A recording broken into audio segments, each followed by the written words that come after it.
サワディーカー。太鼓のめぐみです。エリナです。あやのです。メリサです。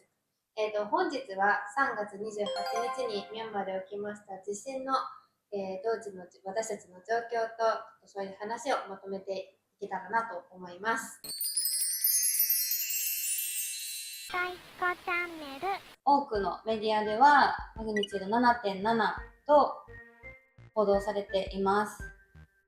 地震発生してからも余震は700回以上起こっているような状況で、タイ・バンコク都市内では、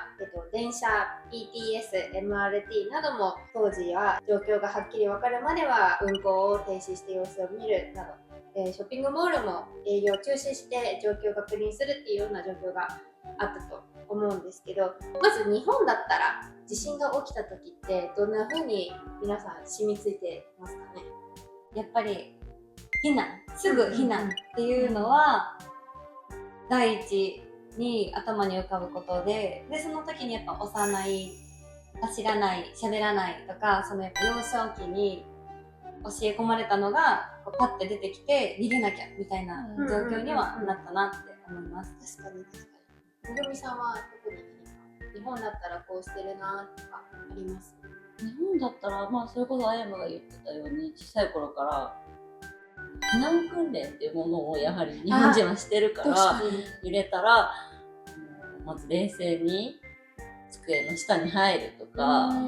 確かに頭を守りながら逃げるとか、そういうことが結構みんなパニックにならずに冷静にできるように積み重ねてきたものがあるからあるなと思いました。確かに冷静意外と、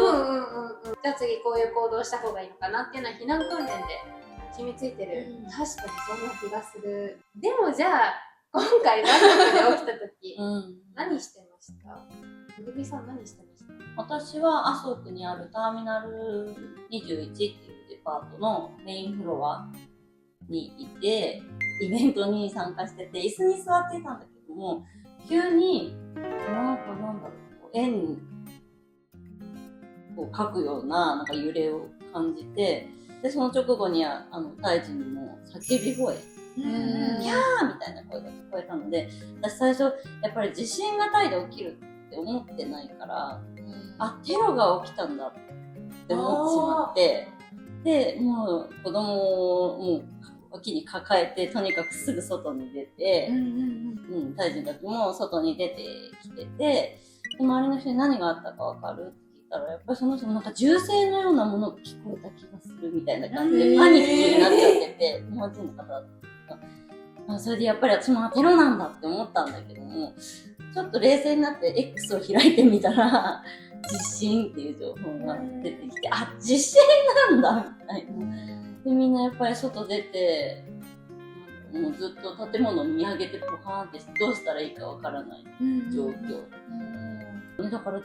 地震っていう自覚のないままとりあえず逃げた。私は家にいたんですけど、で毎日 BTS で子供の音階行ってるんですけど、そろそろ行こうかなって思ったタイミングでもう立ったタイミングでめまいが起きたみたいな感じだったので、特に地震と感じることはなくて、家で一人だったのでこう、キャーとかもなく、みたいな感じだったんで、ちょっととりあえず外見てたらみんな下に下がっていってたので、家は5階なんですけど、そこから冷静に外出ようかなと思って荷物持って出ました。確かに今回の地震は、揺れがこう長周期振動っていうもので、ほとんどの人がめまいを感じたって言ってましたよね。性質だからね、感覚はあんまりなかった気がしますけど、下に降りてみるとタイの人もたくさんいて、降りててちょっとパニック状態というか、やっぱ年配の方とかはちょっとこう歩けないような方は若い方にこうちょっと下に降りるのを手伝ってもらったりとかもしたみたいで、そういう方もエレベーターないところとかは大変なのかな。確かにそうだよね。エレベーター止まってたよね。すぐ止まるね。そうだよね。はやむさんは家でした？外でした？私は外で、チットルムのセントラルワールドっていう大きいショッピングモールの5階にいたんですけど、みんなと同じく最初やっぱめまい、ぐらーっていう揺れを先に感じて、でその時タイ人の店員さんと喋ってた時だったんで、揺れてるってなった時に、揺れてるよねって言ってもタイ人の人も経験したことないから、何がみたいな感じだったんですよ。でも明らかに周りのお店の時計だったりとかがもうグラグラーってなってて、揺れてる、これは地震だよねってなった時に、確かにってその人もなって、でパッて周り見たらみんな避難しようとしてて、エスカレーターを駆け下りたりとかしてるところで、逃げましょうって言って、その店員さんともう一人ショップのおばちゃんのタイ人の方と3人でグワーって逃げて、おばちゃんも私の手めっちゃ掴んでもちろん階段で。その時はエスカレーターをもう最初駆け下りて、静かにみんなダダダダダって降りてる感じだったんですよ。で非常階段のところも出て、でロータリーみたいな大きいそのイベントとかよくされてる広場があるんですけど、そこに行ったら、そうみんなそこに押し出されるように出てきてて、でちょっと状況確認みたいな感じで、まずそのみんなで連絡取り合いながら、夫にも連絡取り合いながらってしたんだけど、夫の連絡がまずつかない。みんな一緒に連絡取り合うから、ないですよね。連絡つながらなくて、本当に不安な中、とりあえずもう帰ろう。で帰ろうにも BTS がやっぱ止まってるから、そう歩けるとこまで歩こうみたいな、とりあえず3駅ぐらいとりあえず歩いてみたいな感じで入りましたね。結構ね、昼間だったからそうそうですね。そうだ、気づいたのが、なんかやっぱ日本人停電になるかもとかいろいろ考えるから、なんかいろいろ記録残したいし連絡も取りたいけど、電池節約しなきゃがめっちゃ頭にあって、本当に黙々とただただ歩いてたんですけど、みんなこうテレビ電話しながら歩いてて、みたいな、電池の減りどうこうも怖くないんやとか、そう回線が混むかもとか、もうないんやみたいな、感覚違うかもって。次に日本人は考えちゃうよね。家に備蓄あったかなとか水出さなきゃとか、めっちゃ水がめなきゃとかいろいろ思ってたけど、全然感覚違うわって逃げながら思ってました。そうだった。家にいたので最初は家の隣でやってる家の解体工事っていうのがいよいよ崩れたんだなっていう感覚でいたんですけど、そもそもなんでそう思ったかっていうのも、すぐ窓なりで工事が起きてるので、揺れ方が船に乗ってるような感覚の揺れ方だったから、あれこれは地盤が崩れ始めてるんじゃないのかな、もしかして外出た方がいいんじゃないのかなって思って、その時一人だったんで、とりあえずパスポートを持とう。パスポートだ。パスポートと、お金はいるかなって言って、現金ないなって思いながらお財布取って。で、家でゆっくりしてたのに眉毛を描かせてもらって、でもなんか本当に揺れ方が気持ち悪い揺れ方だったじゃないですか。立ってるのもしんどいかなぐらいの、うち2階なので非常階段でゆっくりと歩いてたらロビーの方にみんながいて、で私もみんなに第一個のグループラインでちょうど送っちゃったんですよ。ついに隣の家が解体工事で崩れましたみたいな。そしたらみんなが地震だって言って初めて、これ地震なんだ。びっくりした。めっちゃタイムリーに連絡取り合ってたよね。そう、だからその時に誰かグループラインで連絡が取れるっていうのが良かったかなって個人的に思います。一人だったので。その後はもうね、旦那は違うところのエリアにいたので地震あんまり感じなくて、なんかみんながどこにいるっていうので状況把握してたっていう状況でしたね。ほんとバンコクだけだったよね、揺れてたのを感じたのは。地震発生時、皆さんそれぞれいろんなところにいたと思うんですけど、実際どうでした？お子さんのお迎えとか。学校の対応。そう、学校の対応。私はたまたま学校でその有志ステージのイベントみたいなのがあって、お友達のママが見に行ってて、でたまたまその1時ぐらいに終わったタイミングで地震が発生したので、保護者のグループラインみたいな、クラスのグループラインみたいなのがあって、みんな無事だからとりあえずみんな迎えに来てねっていうのを学校の連絡じゃなくてグループラインでみんな連絡してくれて、しかも子供が建物の外に出ててちゃんと外に出てるよっていう動画も一緒に送られてきたので、すごい安心して今はもう子供大丈夫なんだなっていうのを確信してお迎えに行けたので、その迎えに行くまでの不安っていうのはなかったんですけど、毎日 BTS で迎えに行ってるんですけど、その日はもうね BTS も止まってたのでタクシーがないので、その家の近くにあるバイクでお願いして、その場に待ってもらって一緒にその人と帰ってきたんで、それは本当に良かったなと。割とスムーズに帰れてた方だったもんね。ね、売却で行けて売却で帰ってきたそうだもんね。それなので子供の友達のママ友っていうか、そういうラインも知っとくのもすごい大事なことかなと思います。なんかあった時にこの対応、学校と連絡取ることはなかなか難しいので、やっぱ同じ環境のママと連絡取ることは大事かな。私がちょっとその出先で離れてたっていうのもあって、一番に子供って思ったんですけど、やっぱみんな同じこと思うから、グループ LINE、保護者同士のグループ LINE っていうのがバーって動いて、で、ありがたいことに学校からお家が近い方が見に行ってくださって、子供たちグラウンドに避難してますっていうお知らせをまずいただいて、ほっとしたところで、やっぱ学校にもみんな連絡しちゃうと、連絡がつかなくなっちゃう。その回線が混んじゃってとかで、つかないから、ソフトオフィシャルの連絡待って、で、そのお迎えに行く方は行く、バスに乗せる子は乗せるっていうのをそれぞれ判断、親がする形になって、で、私は車がなかったので、迎えに行く手段もないし、バスに乗ってもらった方が安全だろうって思って、バスに乗せてもらって、乗ったんですけど、混んでたからやっぱバスも出るに出れなくて、学校周辺ので、3時ぐらいにバスに乗ったっていう連絡をもらってるんですけど、実際帰ってくるのは、空いてたらほんと10分15分ぐらいの距離が、もう3時間以上。そうなんだ。 6時過ぎてて、もう心配だし、ね。でも子供もお友達といるから不安はなかったようで、そのナニーさんも一緒にバスに行ってくださるんで、一緒に帰ってきてくれて、もうそのやっぱ不安があってもしょうがないんで、おかえりっていうのをいつも通りに迎えるっていうのを意識したんですけど、後から子供から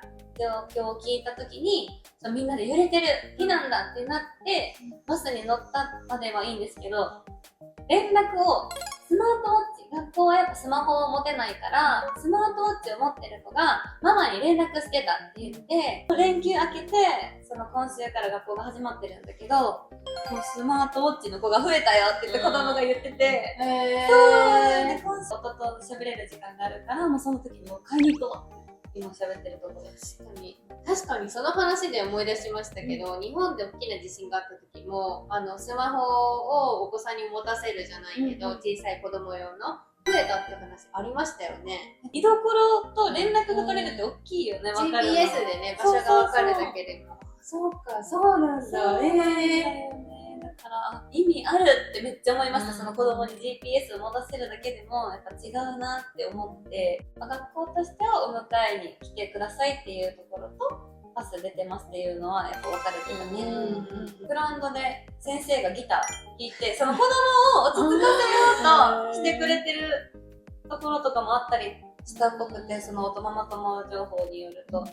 そうなんか楽しませてくれようとしたりとか、そのちょっと食べ物を振る舞ってくれたりとか、子供になんか素晴らしいなって、すごいサバイサバイの文化だ。前店内のサバイサバイの文化だ。めっちゃ素晴らしい文化だなと思って、そのシリアスになりすぎない子供たちのそのトラウマにさせない感じがめっちゃいいなって思いましたね。そうだよね。大人の危機感必要ですけどね。そう子供をね、必要以上にね、トラウマ植え付けることはないと思うんで、すごいいいことだなって思いましたね。やっぱりその海外に自分の自国じゃない母国じゃないところに住んでるからこそ、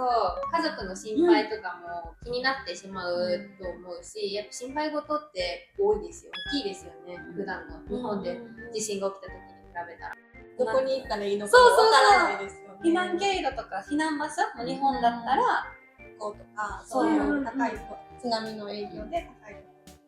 そうね、それこそさっき言ったここの地域はここに逃げてください、ここに逃げてくださいって日本ではあるけど、やっぱバンコク違う国に住んでるっていうと、そういった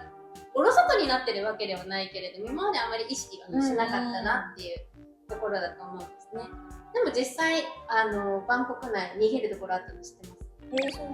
す？逃げるところっていうのが避難場所だよね。そうなんか後からできたよね。そうそうそうそう、そこの対応早かったですよね。意外と早かっそこはたよね。すごいなと思った。ルンピニ公園、ベンジャシリ公園、ベンジャシリ公園、カスクンビットエリアの大きな主要な公園が開放っていうかそう避難場所で開放してて、結構みんなスーパーによってお水配ってくれたりとか、ね、いろいろ動きがあったみたいですよね。そこはすごい早い迅速な、協力体制っていうのがすごいなってちょっと感動したところだったんですけど、おうち被害とかって何かありました？夫とかはバンコク内のすごい高めのビルだったんで、オフィスビルなんで15階からめっちゃ逃げたんですけど、そんな時にもう逃げることで精一杯だからスマホ1つしか持てなくて、で出た時にもう入場規制入れなくなっちゃうから、もうほとんど歩きでスマホだけで帰ってくるみたいな感じでした。そうスマホそうそのまま帰ってくださいっていう。そう、荷物も取りに戻れない。そう戻れて、毎日にスリッパにスマホだけでもうなんかすごい身軽な状態で汗だくで帰ってきて、もう大変だったねみたいな。そうでもやっぱオフィスの状況も確認しないといけないから、翌日その安全確認がとりあえずされて、そのビルに入ってもいいよってなってから入ったら、やっぱ日々が言ってて、ドアが閉まらないとか開かないとか、そういうのはいろいろあったみたいです。何だった？日々は私は8階建てなんですけど、特に何も家はなかったんですけど、学校のママとかは高い高層ビル、高層階のマンションでなんか水漏れっていうかそういうのがあって、キッチンで料理できなくて洗面台で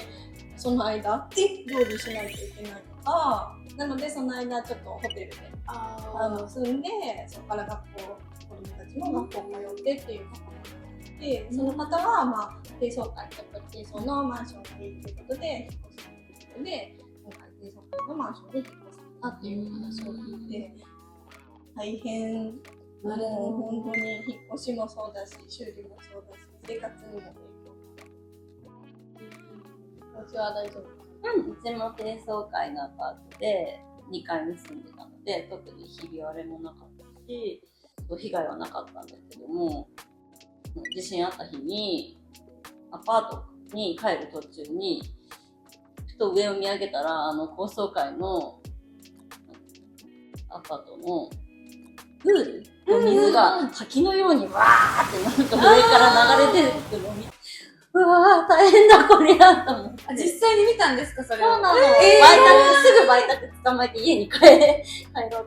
待って乗ったら、外には人が溢れ返ってるし、ちょっと上見たら、そう滝のように水がめっちゃ怖い。上の。実際見ると迫力違いますよね。びっくりしちゃったね。やっぱりあれでちょっとまた実感した。あ、災害が起きてるんだって。確かに確かに。うちも被害は一切なかったので、ただ私ミャンマー人のお友達がいるんですけど、ミャンマー人のお友達は25階に住んでて、被害はなんかひび入ってるけど住めなくはない状況。ただ家に戻ると常に揺れてる感じがする。PTSD みたいなのがあって、そこが1週間2週間ぐらいは不安だったって、今はもう落ち着いたけど、大変だっていうのは言ってましたね。で、ご家族もヤンゴンっていうところに住んでるので、直接的な被害はなかったみたいなんですけど、その地震発生当日から1週間ぐらいかなの話聞いた時には、水が止まってて、水道電気止まってて、1日に4時間だけ使える時間があって、その時にこういろんな生活の必要な作業をしてっていう風に、だから現地は現地で、日本の東日本大震災とか阪神・淡路大震災と同じ感じですよね。電気が止まってインフラが止まってっていうところで調整していかなきゃいけないっていうのは大変だった。誰も被害に遭ってなかった。まあまあよかったかな、そこは一安心ねってしてましたね。だからどこで何が起きてるかっていうのはその当時にならないとわからない。バンコクで地震があったよって言っても、ここではひびが入ってて、ここでは全くひびがなくて、翌日には通常営業が再開されてて、結構混乱しちゃったんじゃないのかなっていう印象でしたよね。確かにタイで起きると思ってなかったからこそ、なんかこういろんな戸惑いとかすごい困惑が大きかったのかなっていうふうにそうですね思い込みってなんかね、そうですねすごい影響があるなと思いました。それで言うと何かこういった災害があった時の意識ってなんか変わったかあります？パスポートをやっぱり持つようになりました。今までは家に置いてることが多かったんですけど、やっぱりこう原本を持って何かあった時、携帯も使えないかもしれないっていう恐れを考えて、自分の身を守るために自分でパスポートを持つように。私当日その日お米を買いに行こうと思ってた矢先に地震だったんで、強行突破で普通にスーパー買いに行ったんですけど、富士スーパーもやってて、やってた、富士スーパーやってた、全店舗やってて、そんな感じで私は食料調達をして、なるべく乾燥物系を置いたりとか、すぐ何か時に食べれるものは1、2個多めに置いたりっていう風に意識変わりましたね。トイレットペーパーとかね、買い占めとかあったじゃないですか、日本。本当にタイでも起きるんじゃないのかなって思ったけど、意外とみんな冷静だったよね。冷静だった。いろいろ思うからこそ、次に備えてっていうのがやっぱあって、その防災グッズ、やっぱしばらく玄関に置いといたもん。本当ですか？いつでも出れるようにみたいな。でも確かにうちの日本に住んでる家族からも、お風呂のバスタブ、水溜めときなよって言われて、私2日ぐらい食べたままにしました。そうだよね。なんかあった時のために。今回のミャンマー大地震にて被害に被災された方々、今も、避難生活をされている方、いろんな一部の地域でもいらっしゃると思います。地震が普段からないとされているタイでもこういった事態が起きてしまったので、神経質になりすぎることはないと思うのですが、心の片隅にそういった防災意識のようなものを持って過ごせたらいいなと思います。この度のミャンマーの大地震で被災された方々が一日も早く平和な日々を過ごせますようにと祈っています。ご視聴ありがとうございました。